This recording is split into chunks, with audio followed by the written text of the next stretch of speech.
আমার মেয়ে তো এখানে বাড়িতে নেই দিদি। আমি ভেবেছিলাম আপনার সঙ্গে একবার ফোনে কথা বলবো, কিন্তু সে সাহস আমার হয়নি।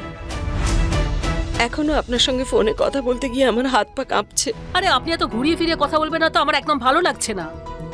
পরিষ্কার পরিষ্কার বলুন, হয়েছেটা কি? আরে আপনার মেয়ে এমন কি করে ফেলেছে যে ভয়তে আপনার হাত পা কাঁপছে? দিদি, অহনা এখানে বাড়িতে নেই। ওখানেরই তার মানেটা কি? আরে একটা রাতের জন্য আপনার মেয়ে ওখানে গেল, আপনি একটা রাতও রাখতে পারলেন না? তাহলে ভাবুন আপনার মেয়েকে কিভাবে বুঝিয়ে শুনিয়ে আমরা এখানে রেখেছিলাম। আরে আপনার মেয়ে কি এখানে কিছু কর্মঘটন ঘটিয়েছে?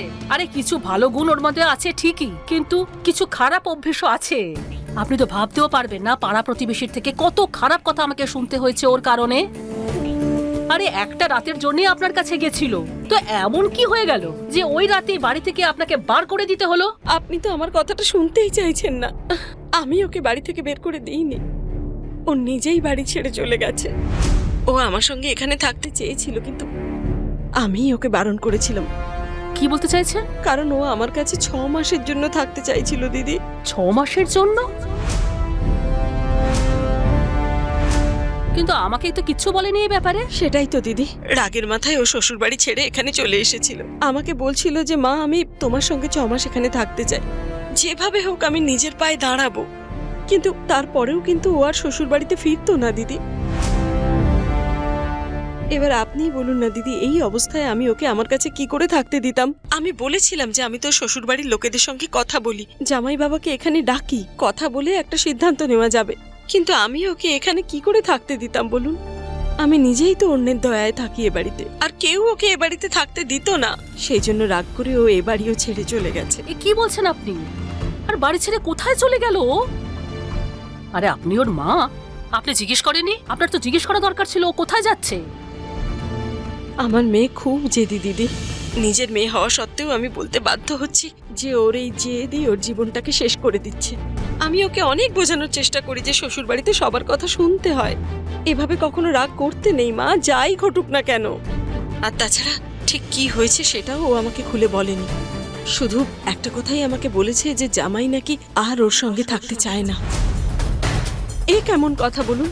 কত কষ্ট করে আমি মেয়েটার বিয়ে দিলাম, আর জামাই নাকি ওর সঙ্গে থাকতে চায় না, তার মানে? আমি ওকে বলেছি যে বোধহয় রাগের মাথায় জামাই এ কথা বলেছে। আমি একবার ওর সঙ্গে কথা বলি, ওকে একটু বোঝাই। এখন ও যদি এই কথাটা ধরে বসে থাকে তাহলে কি করব বলুন তো? আমাকে আপনিই বলুন না দিদি, আমি ওকে কি এমন ভুল বলেছি? কিন্তু এই ব্যাপারে তো আমাকে কিচ্ছু বলেনি। দিদি, আমার মনে হয়েছিল ও আপনাদের কিছু জানিয়ে আসেনি, সেজন্যই আমি ওকে বলেছিলাম যে তুই এখানেই থাক। আমি একবার তো শ্বশুরবাড়ির লোকেদের সাথে কথা বলি, কিন্তু ওর তো তরই সইল না। আমি ওকে এখানে থাকতে দিইনি বলে আমাকেই কত কথা শোনালো, আরে বাড়ি থেকেও চলে গেল। দিদি, ও কিন্তু যাওয়ার সময় পুতুলের ব্যাগটা সাথে করে নিয়ে গেছে, জানি না ওটা নিয়ে ও কি করবে। দিদি, ওই আপনাদের সতু দাদা আছে না, উনি কিন্তু অহনাকে কল করেছিলেন। ছোটুদা ফোন করেছিল? হ্যাঁ, কি কি কথা হয়েছিল? দিদি, অহনার ওনার সঙ্গে দেখা করতে ওনার বাড়ি যাওয়ার কথা। উনি এখানেই কলকাতায় কোথাও একটা বাড়ি ভাড়া নিয়েছেন। ছোটুদা ওকে ফোন করেছিলেন আর আমাকে কিছু বললেন না? আমি আর কি বলি বলুন তো? যাই হোক, আপনি কি জিজ্ঞেস করেছিলেন কোথায় ভাড়ায় বাড়ি নিয়েছেন উনি? আমি অনেকবার জানতে চেয়েছি, কিন্তু অহন আমায় কিচ্ছু বলেনি। ও তো রাগের মাথায় আমায় শুধু বলল, আমি এখন সতু মামার বাড়ি যাচ্ছি, তারপর ওখান থেকেই আমি নিজের রাস্তা নিজে দেখে নেব। রাস্তা দেখে নেবে তার মানেটা কি? আমি জানি না দিদি, আপনিই বলুন না। একা একটা মেয়ে বাড়ির বাইরে রাস্তায় কোথায় থাকবে, কি করবে? যদি কোনো বিপদে পড়ে তাহলে আমি কি করতাম দিদি? আপনাকে ফোন করার কথা ভেবেছিলাম, কিন্তু সাহস পাইনি। আমাকে এটাই বলে গেল যে আমি ওকে যতই বলি না কেন, ও কিন্তু শ্বশুর বাড়িতে ফেরার জন্য বাড়ি ছাড়েনি। ও ভেতরে ভেতরে এত সব ভেবে ফেলেছিল আর আমি বুঝতেও পারলাম না। আমি তো ভালো মানুষের মতো ওকে বাপির বাড়িতে যেতে দিয়েছিলাম, আরও এই কাণ্ড ঘটালো। আপনার মেয়ে সত্যিই ধন্য। আমাকে তো এখন এসব শুনতেই হবে দিদি। ও যখন ভুল করেছে তখন মা হিসেবে এসব কথা তো আমারই শোনার কথা। ঠিকই বলেছেন আপনি, আমিই ওকে ঠিক করে মানুষ করতে পারিনি। সেই জন্যই ও এরকম হয়েছে। দিদি, আপনি আমার ওপর রাগ না করে যেভাবে হোক আমার মেয়েটাকে ফিরিয়ে আনার ব্যবস্থা করুন। আমি আপনার কাছে হাত জোড় করছি দিদি। আপনাদের বাড়িতে তো এত লোক আছে, আমি একা এখানে কি করতে পারি? আপনি একবার আপনার ছেলের সঙ্গে কথা বলুন না। ওকে বলুন যে ওদের মধ্যে যত ঝগড়াই হোক, ওর ওপর ওর যত রাগই হোক, কিন্তু নিজের বউকে কেউ এভাবে বাড়ি থেকে বের করে দেয় নাকি? কেউ ওকে বাড়ি থেকে বার করে দেয়নি এখানে। আর এরকম যদি কিছু হতো তাহলে আমি নিশ্চয়ই জানতে পারতাম। যদি কোনো মানবীবান হয়েই থাকে তাহলে আমাকে বলতে পারতো। বাড়ি ছেড়ে যাওয়ার মধ্যে কি বাহাদুরিটা আছে? ভয় নামের কোনো জিনিসই ওর মধ্যে নেই। আপনার মনে আছে দিদি, আপনি একবার আমাকে বলেছিলেন যে আমার মেয়ে ঠিক কতটা ভদ্র, আর আজ দেখুন আপনিই এসব বলছেন। বাদ দিন দিদি, ওর ভাগ্যে যা লেখা আছে সেটাই হবে। আপনিই বা আর কি করতে পারবেন? আপনার ছেলেই যখন ওর সঙ্গে থাকতে চায় না, তখন আপনার ছেলের জন্য বরং এমন মেয়ে খুঁজুন যে ওর সব কথা শুনবে, ওর কথায় চলবে, আর যার জন্য আপনাদের কখনো কোনো অসুবিধায় পড়তে হবে না। ব্যাস, একটা কথা মন দিয়ে শুনুন, আমাদের পরিবারটা কিন্তু ওই রকম নয়। আমাদের পরিবারে বারবার কিন্তু বিয়ে হয় না। আপনি চিন্তায় আছেন তাই যা ইচ্ছে বলছেন, কিন্তু এই কথাটা আমি মানতে পারবো না। যাকে ছাড়ুন, নিজের খেয়াল রাখুন। এবার আমি দেখছি কি চলছে ওখানে। ফোন রাখছি, নমস্কার। না ছোটু মামা, এটা আমার দ্বারা হবে না, আমায় ক্ষমা করে দাও। যাকে আমি মামা বলে ডেকেছি, যাকে আমি এত সম্মান দিয়েছি, তাকে ছেড়ে যাবার কথা বলে আমি মোটেও ঠিক করিনি। আর কখনো এটা বলবে? কখনো বলবো না, এমন কাজ কখনো করব না। আমায় ক্ষমা করে দাও। তবে কি আজ এভাবেই খালি পেটে থাকবো? আরে আমার পেটের মধ্যে তো ছুঁচোর কেতন হচ্ছে। না না না, এক্ষুনি খাবার বানাবো আমি। কিন্তু কি করে বানাবো? তুমি তো বললে যে এখানে খাবার বানানোর ব্যবস্থাই নেই। চলো তাহলে বাপ বেটি মিলে সব কিনে আনি মার্কেট থেকে। দুপুরের খাবারটা কোনো রেস্টুরেন্টে খেয়ে নি। চাইনিজ খেতে ভালো লাগে তোমার? তোমার ভালো লাগে? আমার তো খুব পছন্দের। কতদিন বলো তো খাইনি এসব। গ্রামে তো এসব পাওয়াই যায় না। আগে কখনো সখনো কলকাতা এলে বড় বড় চাইনিজ রেস্টুরেন্টে গিয়ে খেতাম। চলো আজ আমরা দুজনে চাইনিজই খাবো। চলো। কি হয়েছে অহনা? আরে আরে, মেয়েটা আমার কাছে কেন? মামা, আজকে যদি তুমি না থাকতে তো আমার কি হতো? সে তো আমার ভাগ্য ভালো যে তোমার সঙ্গে দেখা হয়ে গেল আমার। মারে, ওপরে কেউ আছেন যার নজর সবার ওপরে সমানভাবে পড়ে। তার কাছে সব হিসেব আছে। তুমি ধীরে ধীরে এই কথাটা বুঝতে পারবে। সততার সঙ্গে যদি জীবনের পথে চলো, তিনি অবশ্যই দর্শন দেবেন। ছাড়ো তো এসব। কোন সকালে বেরিয়েছ? কিচ্ছু খাওয়া দাওনি। দেখো মুখটা একদম শুকিয়ে গেছে। খিদে পেয়েছে তো?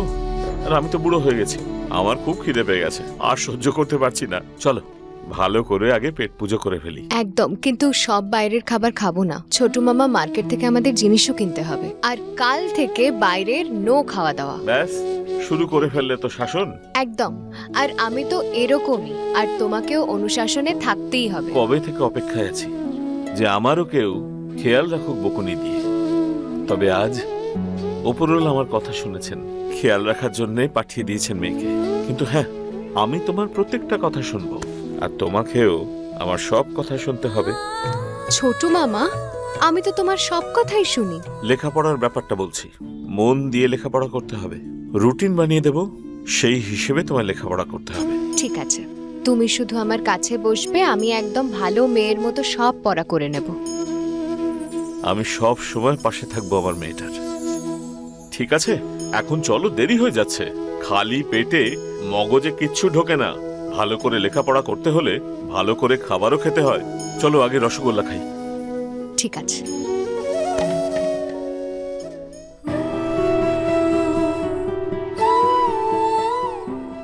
কি হয়েছে মা, বলুন না।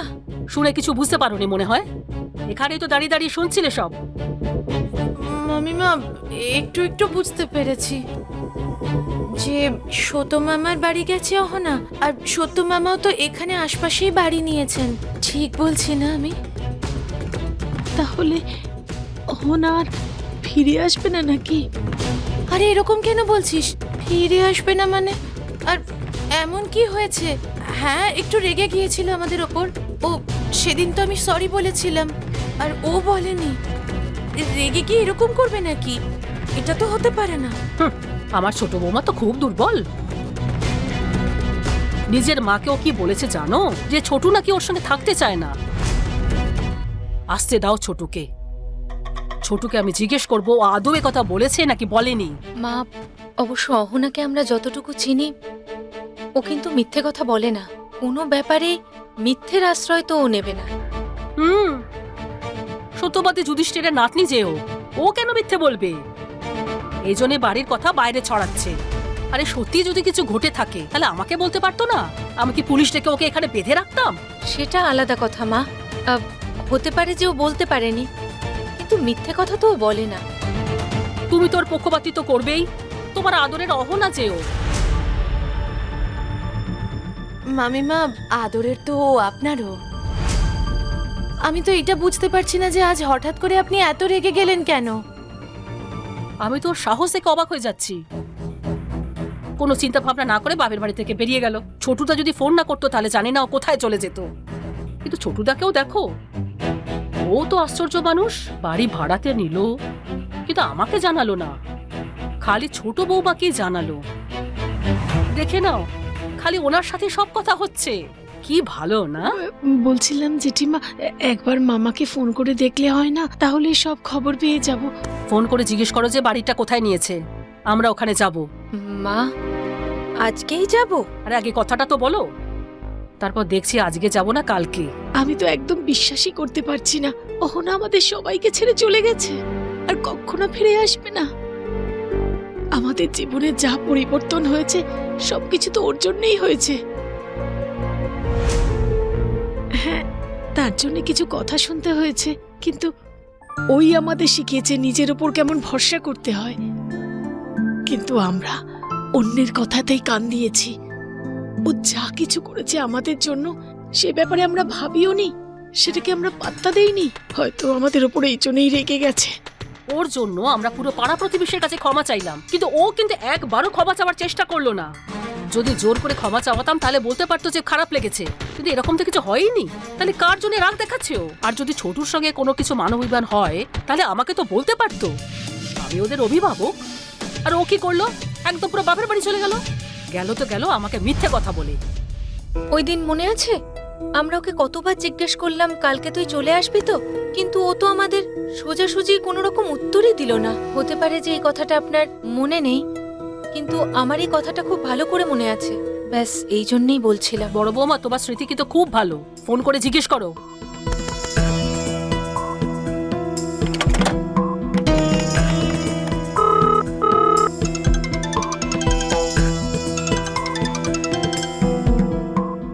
হ্যালো। হ্যালো মামা, আমি মিতা বলছিলাম। হ্যাঁ হ্যাঁ, বলো বৌমা, কি ব্যাপার? অহনা তোমার কাছে গেছে? আসলে আমরা শুনলাম, সেই জন্য খোঁজ নিতে ফোন করলাম। আমরা খুব চিন্তায় আছি মামা, ও এখনো বাড়ি ফেরেনি তো। একদম এখানেই আছে।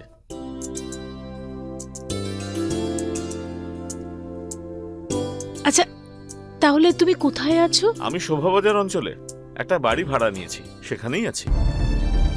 তুমি তো আমাদের পাড়াতেই বাড়ি নেবে বলেছিলে না মামা? তোমাদের পাড়ায় কি করে যাব? তোমাদের শাশুড়ি মা সারাক্ষণ ভয়ে ভয়ে থাকবেন যে আমি তোমাদের বৌমাদের মাথা না খারাপ করে দিই। কিন্তু আমার কি দরকার? তোমার শাশুড়ি মার একজন বৌমা, সে নিজেই এসেছে, কিন্তু তাকে যেতে দেব কি দেব না সেটা আমি ঠিক করব। আচ্ছা বলো, আর কি বলবার আছে? না, ওই তুমি তোমার অ্যাড্রেসটা বলতে পারবে? 2/1A হরিয়াপুকুর road. আসবে নাকি? হ্যাঁ মামা, আজকালের মধ্যেই যাব। তুমি না ততক্ষণ একটা কাজ করো, অহনাকে কোথাও যেতে দিও না। হ্যাঁ, আমি তোমার শাশুড়ির মতন কঠোর নই। ঘর সামলাইনি হয়তো কখনো, আর আজও পারি না, কিন্তু হ্যাঁ, যে আমার কাছে এসেছে তাকে কোনোভাবেই যেতে দেব না আমি। চিন্তা করো না, ও এখানেই থাকবে। আর অহনা তোমার আশেপাশে আছে কি? না না, এই একটু বেরিয়েছে। তোমাদের ওইসব মূর্তি আছে না বিক্রির জন্য। চলো ঠিক আছে, এলে ফোন করো। ঠিক আছে মামা, আমি রাখছি। হুম।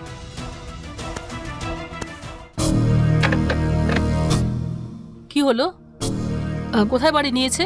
ওই অ্যাড্রেস পেয়ে গেছি জেঠিমা। কিন্তু অহনা তো এখন ওখানে নেই,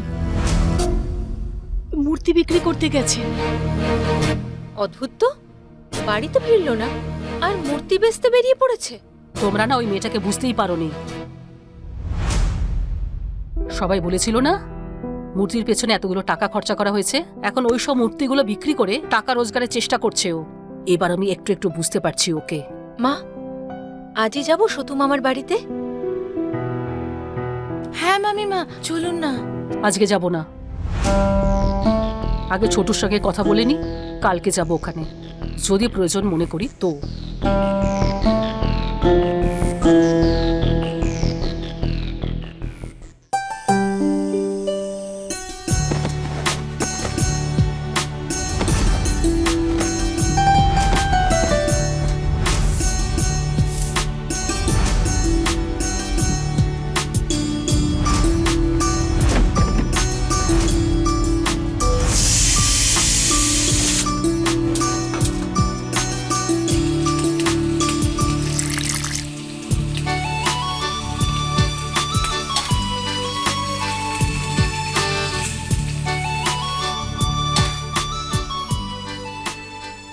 আরে ছোটু মামা, এসো।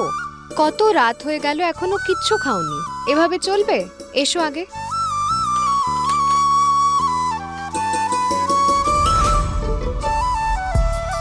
আরে বাপ রে বাপ, কত কিছু বানিয়েছো তুমি।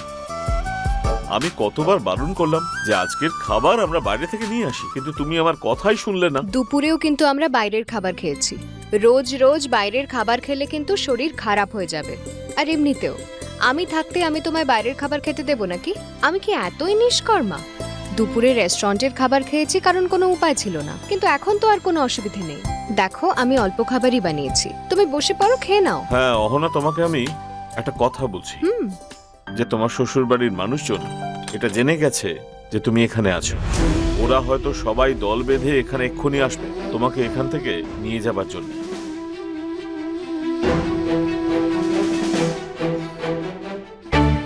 একেবারেই না, আমি ওকে আনতে যাব না। এই সিদ্ধান্তটা অহনা একা নিয়েছিল, তো আমি কেন যাব ওকে আনতে? ওই মেয়েটাকে বিয়ে করার জন্য পাগল হয়ে গিয়েছিলিস তুই, মনে আছে সেটা? হ্যাঁ মা, আমার মনে আছে, কিন্তু তখন তো আমি ওর স্বভাবের বিষয় কিছু জানতাম না। আমি বুঝতেই পারিনি কোনোদিন ওকে। আজ পর্যন্ত আমি ওকে যা যা করতে বারণ করেছি ও ঠিক সেগুলোই করেছে। আর আমাদের বাড়িরও এত শর্ত ছিল, কোনোদিন একটাও মেনেছে ও? কিন্তু তার জন্য আমাদের পরিবারে সত্যি কোনো ক্ষতি তো হয়নি ছোটু। অনেক বড় ক্ষতি হয়েছে। আর শুধু ক্ষতিই হয়নি, ওই মেয়েটা আমাদের পরিবারকে ভেঙে দিয়েছে।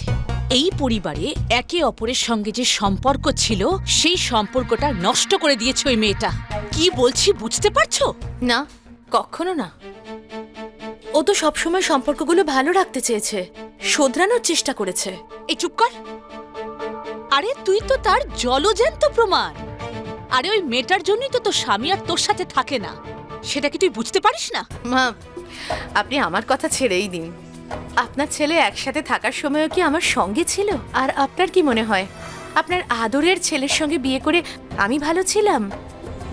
কখনো না। বরং আমি এখন একা আছি, তাতে মনে হচ্ছে যেন বহু বছর পরে আমি মুক্ত হয়েছি। আমি এবার খুশি। আপনি তো পুরো পাড়ায় বলেই দিয়েছেন যে আপনার আদরের ছেলের আপনি দ্বিতীয় বিয়ে দিতে চলেছেন। ঠিকই আছে, দিয়ে দিন বিয়ে, ভালোই হবে। আর এমনিতেও তোমার বাড়ি ফিরে যাওয়াটাই বোধহয় উচিত। আমার কাছে থাকবেই বা কেন? আর তোমার থাকাটাও উচিত নয়। এটা আমার সৌভাগ্য যে তুমি 2-1 দিনের জন্য এখানে এসেছো, আর ভবিষ্যতেও আসবে। ব্যাস এটুকুই বলার। ছোটু মামা, তুমি এটা কি করে ভাবলে যে আমায় নিতে এলেই আমি চলে যাব? আমি ওই বাড়িটা ফিরে যাব বলে ছাড়িনি। তুমি তো সবকিছুই জানো, তোমায় তো আমি আগেই সবটা বলেছি। যদি ওরা আমাকে নিতে আসেও আমি কিন্তু যাব না। আমার কোনো ইচ্ছে নেই ওই বাড়িতে ফিরে যাওয়ার। আর তাছাড়া আমার স্বামী, সে তো নিজেই চায় না আমার সঙ্গে থাকতে। তাহলে আমি কেন থাকবো সেখানে জোর করে? এসব কথা বাদ দে না ছোটু। অহনা সতু মামার বাড়িতে আছে, তুই শুধু এইটুকু বল যে তুই ওকে আনতে যাবি না যাবি না। তাহলে তুই কি করবি? আমি অহনাকে আমার জীবনের অংশ আর কোনো দিন বানাবো না।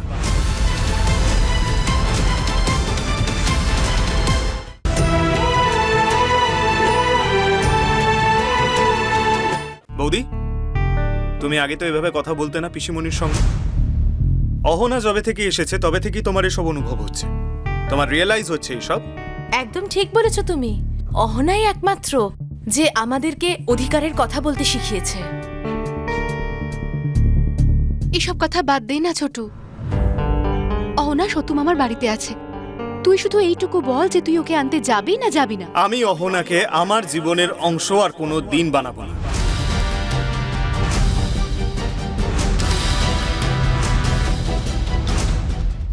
তাহলে তুই কি করবি এবার? আমারও খুব রাগ হচ্ছে, ও না জিজ্ঞেস করে চলে গেল। আর গেল কোথায়? ছোটুদার কাছে। আরে নিজের মায়ের কাছে থাকতে পারতো, যদি মা ওখানে না রাখতো শ্বশুরবাড়ি চলে আসতে পারতো। মানলাম ছোটুদার সঙ্গে আমাদের ভালো সম্পর্ক, কিন্তু আমাদের রক্ত সম্পর্কের কেউ তো নন উনি। ওখানে যাওয়ার কি দরকার ছিল? আর আমরা এমন কি ভুল করে ফেললাম যে যে আমাদের ছেড়ে সিধে ওখানে চলে গেল? ওই মেয়েটার জন্য আমাদের কত কিছু শুনতে হয়েছে, পাড়া প্রতিবেশীদের কাছে কত খারাপ খারাপ কথা শুনতে হলো, খালি ওই মেয়েটার কারণে। এত সব করার পরেও আমাদের প্রতি ও একটু কৃতজ্ঞ নয়। মা, তুমি একটা কথা বলো তো আমাকে, অহনার সঙ্গে আমার কেন থাকা উচিত? অহনা কোনোদিন আমার খেয়াল রেখেছে, কিন্তু মা ও তোমাকে খুশি করেছে। হ্যাঁ, তোমাকে হাতে না রাখলে ও যা করতে চেয়েছিল কি করে করতো। আর এটা আমার ফাইনাল ডিসিশন, আমি ওর সঙ্গে থাকতে চাই না।